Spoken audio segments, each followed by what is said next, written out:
వింటున్నావో పిల్ల ఎన్నెన్ని బాధల్లా పడ్డంక ఒక్కటైతున్నామే నువ్వు నేనిలా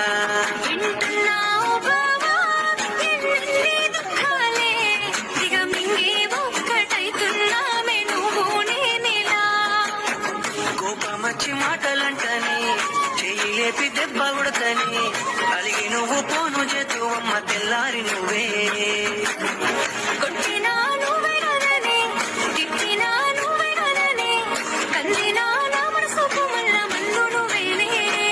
మన బాధాలన్నీ రాయబోతే పల్లవి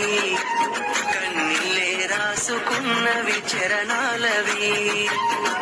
కన్నీళ్ళెందుకేమో పిల్ల పల్లవి ఈ లచ్చమయ్య గుండెలు పిరు